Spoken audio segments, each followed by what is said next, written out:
حضرت عثمان رضی اللہ تعالیٰ عنہ بیان کرتے ہیں، جب نبی صلی اللہ علیہ وسلم نے وفات پائی تو آپ کے صحابہ کرام آپ کی وفات پر غمزدہ ہو گئے، حتیٰ کہ قریب تھا ان میں سے بعض وسوسے کا شکار ہو جاتے۔ عثمان بیان کرتے ہیں، اور میں بھی انہی میں سے تھا، پس میں بیٹھا ہوا تھا کہ اسی اثنا میں عمر رضی اللہ تعالیٰ عنہ پاس سے گزرے اور انہوں نے مجھے سلام کیا، لیکن شدت غم کی وجہ سے مجھے اس کا کوئی پتہ نہیں چلا۔ پس عمر رضی اللہ تعالیٰ عنہ نے ابو بکر رضی اللہ تعالیٰ عنہ سے شکایت کی، پھر وہ دونوں آئے، حتیٰ کہ ان دونوں نے ایک ساتھ مجھے سلام کیا تو ابو بکر رضی اللہ تعالیٰ عنہ نے فرمایا، آپ نے کس وجہ سے اپنے بھائی عمر کے سلام کا جواب نہیں دیا؟ میں نے کہا، میں نے تو ایسے نہیں کیا۔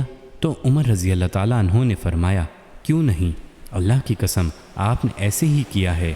عثمان رضی اللہ تعالیٰ عنہ کہتے ہیں، میں نے کہا، اللہ کی قسم مجھے آپ کے گزرنے کا پتہ ہے نہ سلام کرنے کا۔ ابو بکر رضی اللہ تعالیٰ عنہ نے فرمایا، عثمان نے سچ فرمایا، کسی اہم کام نے آپ کو اس سے غافل رکھا ہوگا۔ تو میں نے کہا، آپ نے ٹھیک کہا۔ انہوں نے پوچھا، وہ کون سا اہم کام ہے؟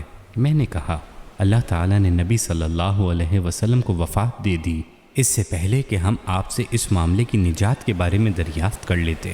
ابو بکر رضی اللہ تعالیٰ عنہ نے فرمایا، میں نے اس کے متعلق آپ سے پوچھ لیا تھا۔ میں ان کی طرف متوجہ ہوا اور انہیں کہا، میرے والدین آپ پر قربان ہوں، آپ ہی اس کے زیادہ حقدار تھے۔ ابو بکر رضی اللہ تعالیٰ عنہ نے فرمایا، میں نے کہا، اللہ کے رسول، اس معاملے کا حل کیا ہے؟ رسول اللہ صلی اللہ علیہ وسلم نے فرمایا، جس شخص نے مجھ سے وہ کلمہ جو میں نے اپنے چچا پر پیش کیا لیکن اس نے انکار کر دیا، قبول کر لیا تو وہی اس کے لیے نجات ہے۔ رواہ احمد۔